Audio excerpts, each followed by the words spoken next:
আজকে রান্না করব লতা দিয়ে পাঙ্গাস মাছ। তো মাছ ভাজবো এবং কষাবো, এই জিনিসটা অনেক ভালো লাগে।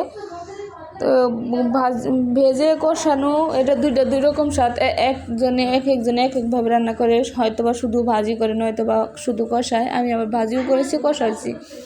তো লতাগুলা হালকা পানি দিব না, প্রথমে না দিয়ে কষায়, তার কষানোর পরে দেখেন একদম কষানো হয়ে গেছে, ভাজা হয়ে গেছে।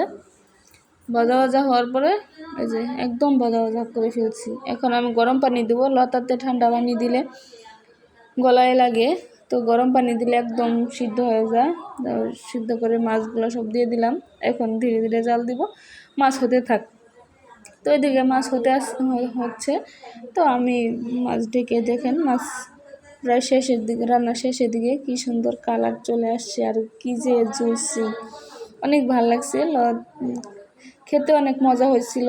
যে হয়তো বা বলবেন যে এমনি বলে মজা হয়েছে।